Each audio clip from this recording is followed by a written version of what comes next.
अस्सलाम वालेकुम, this is exercise 2.3 new growth school and academy. यहाँ पे हम लोगों ने बेस और एक्सपोनेंट बताने हैं। देखें, बेस वो होता है जिसके ऊपर पावर हो, कोई भी टर्म उसके ऊपर कोई भी पावर आ जाए, ताकत आ जाए उसके ऊपर, उसको हम एक्सपोनेंट कहेंगे। और जिसके ऊपर वो पावर होता है उसको हम बेस कहलाते हैं। इस कंडीशन में जो ये आपके पास 4 है, ये पावर जिसे हम कहते हैं, इसको हम बोलते हैं एक्सपोनेंट। बाकी a अपॉन बी जिसके ऊपर ये पावर लगाई गई है उसको हम बोलेंगे a अपॉन बी, उसको हम बोलेंगे बेस। तो यहाँ पे भी आपके पास यही सिस्टम है, जो ऊपर लिखा हुआ है वो आपके पास एक्सपोनेंट है, और ये जो लिखा हुआ है इसको हम क्या बोलेंगे, A B upon X Y, ये आपके पास बनेगा बेस।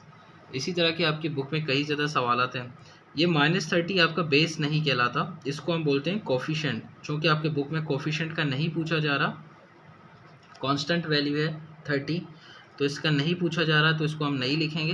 तो इसका मेंशन करता जो कि ए है वो आपके पास बेस आ जाएगा, और एक्सपोनेंट आपके पास यहाँ पे बन रहा है 4, एक्सपोनेंट इक्वल टू 4।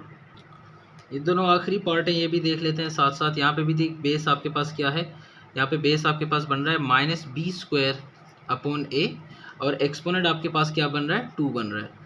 तो यहाँ पे भी देख लेते हैं, 3/8 आपका बेस है, ये नेगेटिव साइन बाहर है, उसको इंक्लूड नहीं करेंगे हम लोग। एक्सपोनेंट आपके पास क्या आ रहा है, 101। एक्सरसाइज 2.3 का हमारे पास क्वेश्चन नंबर 2 है। लॉज ऑफ इंडस्ट्रीज यूज़ करके हम इसको सिंप्लीफाई करेंगे। बहुत आसान है। देखें, अगर इसको पढ़ते कैसे हैं, कुछ बच्चे इनको पढ़ना भी नहीं जानते। 2a² होल क्यूब आ रहा है, 4ab इनवर्स होल स्क्वायर आ रहा है। तो यहाँ पे जो क्यूब लिखा हुआ है ये इन दोनों के ऊपर अलग अलग डिस्ट्रीब्यूट होगा। 2 के ऊपर आप अलग क्यूब लगाएंगे, a² इसके ऊपर आप अलग क्यूब लगाएंगे। यहाँ पे भी जो होल पावर होता है वो सबके ऊपर अलग अलग डिस्ट्रीब्यूट होता है। तो यहाँ पे आप लिख लेंगे 4 ए के ऊपर अलग स्क्वायर, बी इनवर्स जो आपके पास आया हुआ है उसके ऊपर भी आप क्या करेंगे, अलग स्क्वायर लगाएंगे। इसके बाद देखते हैं 2 क्यूब, मतलब ये है कि 2 को आप 3 दफ़ा मल्टीप्लाई करेंगे, 3 से मल्टीप्लाई नहीं करेंगे।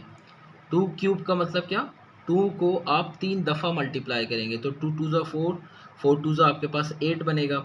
ये पावर के ऊपर जो कि पावर होता है ये भी आपके पास लॉ ऑफ इंडिसेस में आता है। तो आप इसको 3 दफ़ा लिखना चाहते हैं तो पावर एड अप होंगे, अदरवाइज 2 को 3 से डायरेक्टली मल्टीप्लाई भी कर सकते हैं। मतलब पावर के ऊपर पावर हो तो हम उसको क्या कर सकते हैं, मल्टीप्लाई कर सकते हैं। ये भी लॉ ऑफ इंडिसेस में है। सो 2 3 आपके पास क्या बनेगा, 6 बनेगा, मल्टीप्लाई बाय 4² का मतलब ये है कि 4 2 से मल्टीप्लाई नहीं होता, 4² का मतलब है 4 4 से मल्टीप्लाई होगा। सो 4 4 से मल्टीप्लाई होगा, a² बन गया।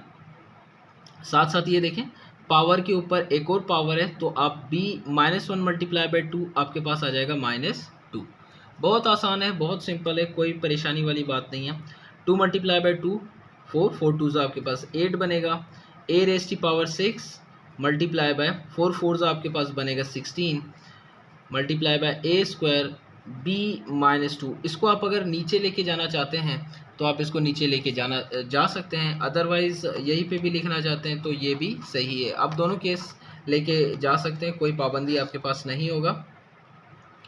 तो आगे बढ़ते हैं, 8 को मल्टीप्लाई करेंगे हम 16 के साथ तो आपके पास जवाब आ जाएगा 128। यहाँ पे हम लिख लेते हैं 128। देखें, यहाँ पे आपके पास a6 आ रहा है, यहाँ पे a² आ रहा है। तो आपके पास लॉ ऑफ इंडिसेस में ये भी है कि अगर मल्टीप्लिकेशन का केस हो और बेसिस सेम हो तो पावर क्या होती हैं, सम अप हो जाती हैं। तो 6 और 2 आपके पास क्या हो जाएंगे, जमा हो जाएंगे। तो b-2, तो यहाँ से मेंशन कर लेते हैं हम लोग। देयरफॉर अगर आपके पास बेसिस सेम हो और साथ साथ मल्टीप्लाई हो रहे हों तो उनके पावर क्या हो जाते हैं, एड अप हो जाते हैं। तो m और n आपके पास क्या हो गए, एड अप हो गए। 128 6 7 8, तो a के ऊपर पावर आ गई 8, b-2, तो ये आपके पास क्या आ गया, आंसर आ गया। अगर आप चाहें b इनवर्स को नीचे भी लेके जा सकते हैं, b इनवर्स स्क्वायर को नीचे लेके जा सकते हैं। तो बच्चों, ये उसी पैटर्न का एक और सवाल आपके पास आ गया।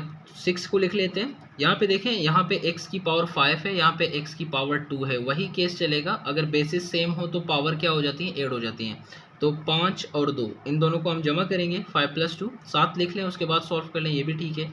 सो यहाँ पे y आ रहा है y के ऊपर देखें बेस सेम हो, मल्टीप्लिकेशन का केस हो, तो पावर आपके पास दोबारा क्या हो जाते हैं, सम अप हो जाते हैं। 3 + 7 बनेगा आपके पास।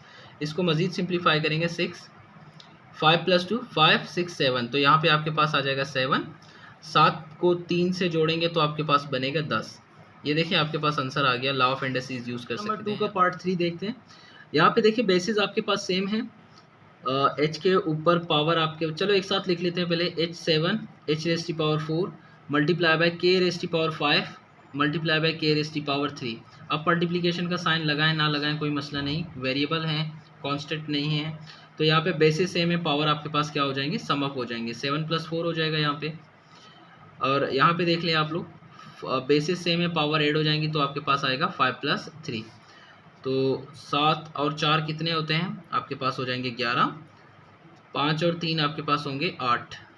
तो ये आपके पास आ गया आंसर। यहाँ पे भी होल पावर -1 है, तो सबके साथ -1 जो कि है पावर के ऊपर पावर एक साथ डिस्ट्रीब्यूट होगा। इसके ऊपर भी आप लोग -1 लगाएंगे, इसके ऊपर भी आप लगाएंगे -1। सो मल्टीप्लाई बाय, यहाँ पे मल्टीप्लिकेशन या ब्रैकेट लगाने की ज़रूरत नहीं है, इसको भी आप ऐसे ही लिख लेंगे। जो नेगेटिव या इनवर्स टर्म है हम कोशिश करेंगे उनको नीचे लेके जाने की। पहले इसको देखते हैं। -3 मल्टीप्लाई बाय -1 तो आपके पास आ जाएगा +3। यहाँ पे देखें a 4⁻⁻1 ये हो जाएगा -4। यहाँ पे आएगा b -1 मल्टीप्लाई बाय 4⁻2 b⁻−5। जो नेगेटिव है पावर आप उसको नीचे लेके जाएंगे तो क्या हो जाएंगे, पॉजिटिव हो जाएंगे। 2³ डिवाइडेड बाय, देखिए सब पावर नेगेटिव हैं तो सबको उठा के हम क्या करेंगे, नीचे लिखेंगे। यहाँ पे देखिए 4⁻2 लिखा हुआ है, इसको नीचे लिखेंगे तो ये क्या हो जाएगा, पॉजिटिव हो जाएगा। ये देखें a-4 लिखा हुआ है तो यहाँ पे आप लिखेंगे a+4। यहाँ देखें b-1 लिखा हुआ है, आप यहाँ लिखेंगे +1। b-5 लिखा हुआ है तो यहाँ पे आप क्या लिखेंगे, +5। तो इसी के चलते आगे बढ़ते हैं। 2³ मतलब 2 को आप 3 दफ़ा मल्टीप्लाई करेंगे तो आपके पास 3 दफ़ा मल्टीप्लाई करने के बाद आपके पास आ जाएगा 8। 4² मतलब 4 को 2 दफ़ा मल्टीप्लाई करेंगे तो 2 दफ़ा मल्टीप्लाई करने के बाद आपके पास आएगा 16। तो a⁴। ये देखें बेसिस सेम है फिर मल्टीप्लाई हो रहे हैं तो पावर क्या हो जाएंगे, ऐड हो जाएंगे। तो 1 + 5 आपके पास बनेगा 6। तो यहाँ पे लिख लेते हैं 1 + 5। फाइनल टच देते हैं। 8 1 टाइम 8 2 टाइम आपके पास हो जाएगा 16। यहाँ पे हम लोग 2 लिख लेते हैं। 8 1 टाइम 8 2 टाइम 16 होता है। a⁴ एज इट इज़ लिखते हैं। 1 + 5 आपके पास क्या हो जाएगा, 6 हो जाएगा। ये आपके पास आ गया आंसर। क्वेश्चन नंबर 2 का पार्ट 5 है, इसको भी उसी तरह सॉल्व करेंगे। यहीं पे शुरू हो जाते हैं। ये देखें आपके पास होल क्यूब पावर आ रहा है तो इसके ऊपर क्यूब अलग लिखेंगे, इसके ऊपर क्यूब अलग लिखेंगे। तो आप लिखेंगे a⁻3, ये लिख दिया। इसके ऊपर एक और क्यूब है वो भी लिख लेते हैं। यहाँ पे लिखा हुआ b⁻2, इसके ऊपर भी होल क्यूब है तो यहाँ पे भी हम लोग 3 लिख लेते हैं। डिवाइड करेंगे a⁻3 b⁻4 से। तो इसको आगे बढ़ाते हैं, बहुत आसान है। 3 को 3 से मल्टीप्लाई करेंगे तो आपके पास आ जाएगा 9। 2 को 3 से मल्टीप्लाई करेंगे तो आपके पास आ जाएगा 6 डिवाइडेड बाय a⁻3 b⁻4। जिस तरह मल्टीप्लिकेशन का एक केस बनता है कि अगर आप के साथ बेसिस सेम हो और मल्टीप्लाई हो रहे हों तो पावर ऐड होते हैं, इसी तरह अगर आपके पास बेसिस सेम हो और वो डिवाइड हो रहे हैं तो उनके पावर क्या हो जाएंगे, सब्ट्रैक्ट हो जाएंगे। तो बेस आपके पास एक ही आएगा, उनके पावर को आप क्या करेंगे, उनका डिफरेंस निकाल देंगे। तो ये पावर रूल या पावर इंडिसेस रूल्स आप याद कर लें साथ, बहुत आसानी होगी आपके लिए। तो देखें यहाँ पे भी ऊपर नीचे बेसिस सेम है, उनके पावर्स को हम क्या करते हैं, सब्ट्रैक्ट कर लेते हैं। तो 9 में से 3 निकालेंगे, ये हो गया। देखें 6 में से 4 निकालेंगे। देखें यहाँ पे भी बेस सेम है तो पावर क्या होंगी, सब्ट्रैक्ट होंगी in the case of division. In the case of multiplication आप सम करेंगे। सो 9 में से 3 निकालेंगे 6 बचेगा, 6 में से 4 निकालेंगे तो 2 बचेगा। ये आपके पास आ गया आंसर। यहाँ पे भी वही सिलसिला चलेगा। यहाँ पे देखें होल पावर 3 आ रहा है, देख लेते हैं।